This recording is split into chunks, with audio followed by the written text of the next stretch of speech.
ఈరోజు రాహుల్ గాంధీ రచ్చ ప్రజాస్వామ్యానికి మచ్చ.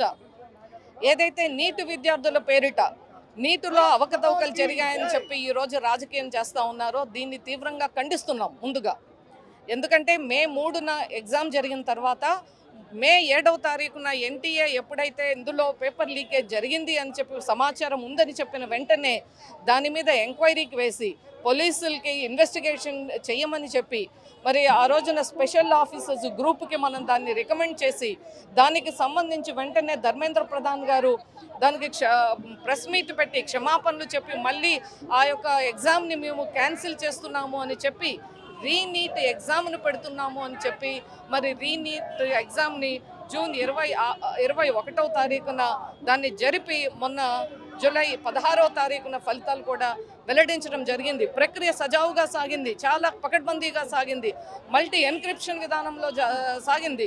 ఈరోజు కంప్యూటర్ బేస్డ్ టెస్ట్ కూడా చేయటం జరిగింది. ఇటువంటి సమయంలో ఈ నీట్ విద్యార్థులు ఎవరూ కూడా ఈ యొక్క ఉద్యమంలో పాల్గొనే పరిస్థితిలో లేనప్పుడు ఈయన ఎక్కడ విదేశాలకు వెళ్ళి అక్కడి నుంచి ఆపరేషన్ చేయించి అక్కడి నుంచి నిధులను ఈవేళ మనందరం కూడా డీప్ స్టేట్ ప్లే గురించి మనం చాలా చెప్పుకోవాల్సినటువంటి అవసరం ఉంది, అవగాహన చేసుకోవాల్సినటువంటి అవసరం ఉంది. పక్కన ఉన్నటువంటి పొరుగు దేశాల్లో గత కొన్ని సంవత్సరాలుగా చూసాం, శ్రీలంకలో చూసాం, బంగ్లాదేశ్లో చూసాం, నేపాల్లో చూసాము. అదేవిధంగా ఈవేళ రాహుల్ గాంధీ ఈ దేశానికి ప్రమాదకారి అనేటువంటి విషయాన్ని గమనించాలి. విదేశాలకు తిరిగినప్పుడు ఆయన యొక్క సమాచారం కూడా ఇక్కడ మరి ఇవ్వకుండా ఎక్కడ ఉన్నారు, ఏం చేస్తున్నారు అనేటువంటిది కూడా ఇవాళ మనం గమనించాలి. వచ్చిన వెంటనే మొదలు పెట్టారు. వాయనాడులో ల్యాండ్ స్లైడ్ జరిగింది. గతంలో ఆ యొక్క పార్లమెంటుకు ఆయన బాధ్యత వహించారు పార్లమెంటు సభ్యునిగా. ఈరోజు ప్రియాంక గాంధీ ఉంది, కానీ వారికి అక్కడికి వెళ్ళి వారి నియోజకవర్గాల్లో జరిగినటువంటి దాన్ని చూసేటువంటి సమయం లేదు. కానీ ఇక్కడ కూర్చొని రాజకీయం చేస్తూ ఉన్నారు. ఒకవైపు పార్లమెంటు జరుగుతూ ఉంది, పార్లమెంట్లో చర్చకు ఒప్పుకున్నారు.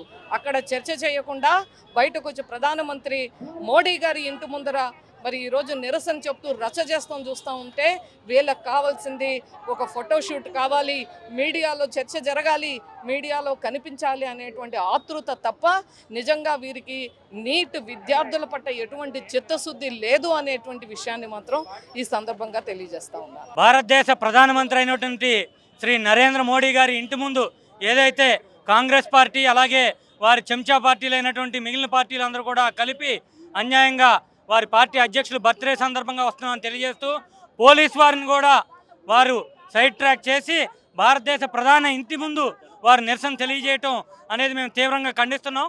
వ్యక్తిగత స్వేచ్ఛ, అది కూడా భారతదేశ ప్రధానమంత్రి యొక్క వ్యక్తిగత స్వేచ్ఛను వారు ఖండిస్తూ వారు అక్కడ ధర్నా చేయడం పూర్తిగా మేము ఇక్కడ ఖండిస్తున్నాం.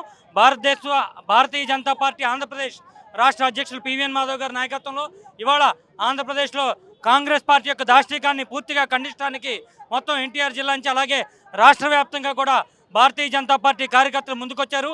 మేమందరం కూడా నీట్ పరీక్ష పేపర్ లీక్ని ఖండిస్తూనే దానికి బాధ్యులైన వారిని ఖచ్చితంగా ప్రభుత్వం శిక్షిస్తుందని తెలియజేసినప్పటికీ కూడా కృత్రిమంగా ఏదైతే భారతదేశాన్ని ముక్కలు చేయడానికి పూనుకున్నారో అటువంటి కాక్రోచ్ జనతా పార్టీ కానివ్వండి, కాంగ్రెస్ వారిని కానివ్వండి, వారు చేసే దాష్టీకాన్ని ఖండించడానికే ఈరోజు ఈ నిరసన కార్యక్రమాన్ని మేమందరం కూడా ఇక్కడ తెలియజేస్తున్నాం.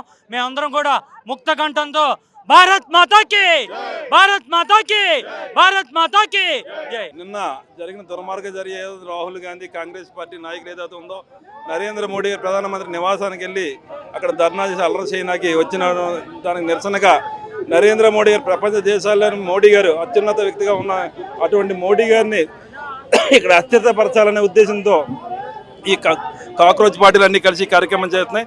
దాని నిరసనగా మా రాష్ట్ర అధ్యక్షులు పివిఎన్ మాధవ్ గారు పిలుపునివ్వడం జరిగింది. దాని నిరసనగా మేము అందరం ఈ కార్యక్రమం చేస్తున్నాం, నిరసన కార్యక్రమం.